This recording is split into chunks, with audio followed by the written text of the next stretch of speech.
Welcome to the Parsha Perspective. Each week, we will delve deep in a weekly Torah portion to find a practical and insightful way to enhance your daily life.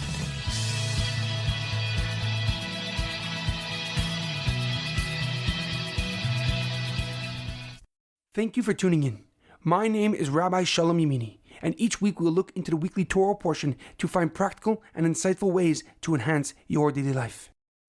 This week's Parsha Perspective is in honor of our homeland, Eretz Yisroel. May Kadosh Baruch Hu, may God continue to protect our brave soldiers and fighters, and may God return all the hostages from Gaza immediately. This week's Parsha Perspective is in loving memory of Edward ben Efraim, Shlomo ben Edward, and Yirachmiel Daniel ben Gedalia. May their souls be uplifted and may their memories be a blessing.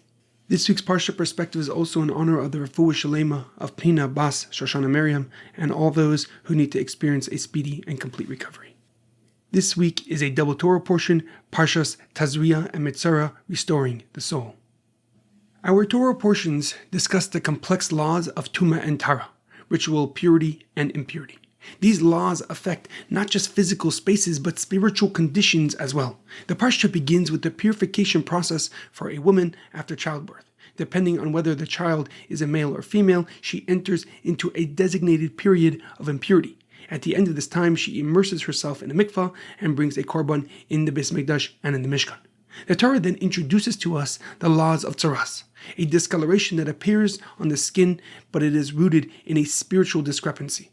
Tzaras is not leprosy in the medical sense, but rather a divine signal often associated with gossip, arrogance, or inner misalignment. It can affect the skin, garments, and even the walls of a home.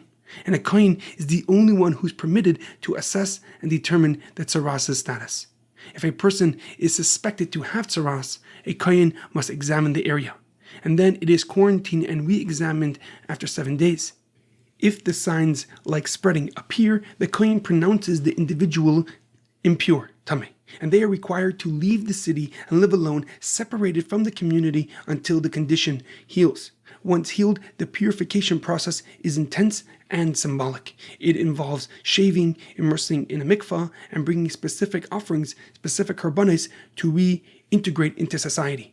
When the tzaras affects garments or homes, a unique process is also followed, sometimes involving stone removal, quarantine, and even demolition before the spiritual and physical restoration is complete.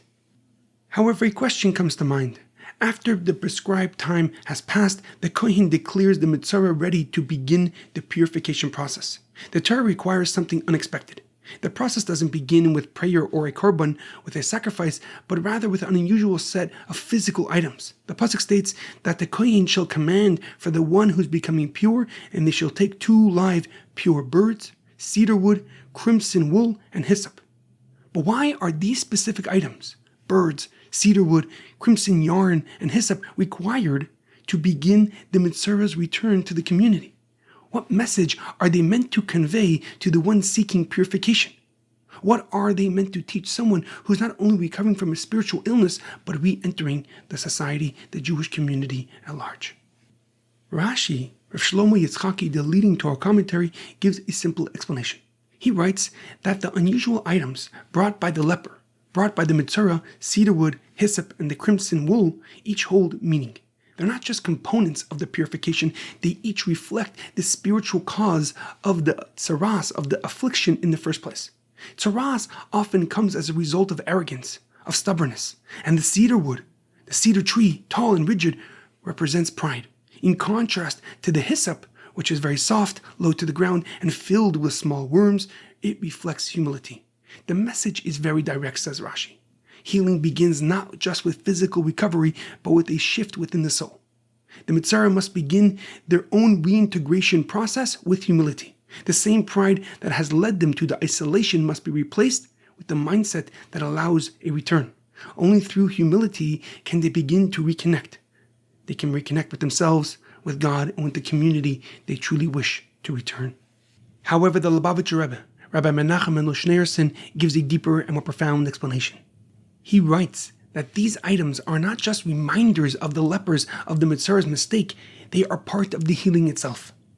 The cedar, the hyssop, the crimson red wool each carry a spiritual direction and responsibility. The cedar wood may represent arrogance, but it also symbolizes strength and potential. Tsaras, leprosy, occurs when strength is no longer rooted in God, when self-importance replaces self-awareness. Even something holy can become disconnected, and the purification process isn't just about removing the impurity, it's about realigning the soul, the neshama, the nefesh habahamis, the animal soul, and the godly soul to serve HaKadosh Baruch Hu, to serve God. The red wool, the crimson yarn, the shani tlas, carries the feeling of brokenness. Crimson, red, is the color of sin. But the word talas also means worm, which is something fragile, low, and often ignored. The Rebbe explains that this is where the tshuva begins. Tshuva doesn't start with perfection. It starts from the place that we feel least worthy. When we recognize that we cannot fix ourselves alone, and it is that vulnerability that opens up our heart to real change. And then comes the hyssop. Small, quiet, and rooted in the ground. It doesn't shine, but it heals. The Rebbe explains that when a person reaches the point of bittul, complete humility, they do not return to who they were before. They become something new. The Metzora, the leper, doesn't recover, they realign. They reconnect with who they truly are. The Torah commands these specific items not because of what they represent, but because what they awaken within the leper, within the Metzora. The purification process transforms the person from the inside out. They do not go back to who they were, they rise into whom they are always meant to become. This profound lesson from the Lubavitcher Rebbe becomes even more relevant as we continue the transformational process between Pesach and Shavuos. On the holiday of Pesach, we begin by searching for chametz, not just in our homes, but in ourselves. We confront the ego, the puffed up part of who we are, and lower ourselves to begin again. But the journey does not end when we leave Egypt. Each day of the Omer, each day that we count offers a new step, a new level of refinement. We work on a different character trait each day, a different layer of the soul, and each one shines a unique ray of God's light into who we are, slowly bringing us into alignment of who we are meant to become. And then on the 50th day, on the Shavuos, when we receive the Torah anew, not the same people who left Egypt, but as souls who have been reshaped from the inside out. This is not just a celebration of the past, it is a moment to receive new clarity, a new mission, and a deeper version of who we are and who we are meant to become. In our daily life, it is imperative to realize that real change doesn't happen all at once. It starts off with being honest, being willing to see where we are and not just where we hope to be. Sometimes we wait for the strength, for the clarity, for the confidence before taking a step, but growth begins with the willingness to move forward even when we don't feel ready. Each day brings new opportunities, a shift in how we see, how we listen, how we speak, or how we react. The work is subtle, but it adds up. And when we stay constant in small ways, our inner worlds begin to shift. One step at a time, quietly we become someone new, connected to a kind of success we never dreamed possible. There's a profound quote that is rooted in Chassidus. You are not defined by what you have been through. You are defined by what you choose to become.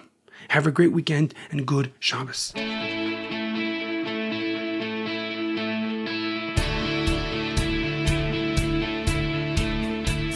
Thank you for tuning in to the Parsha Perspective. Check out our website, theparshaperspective.com.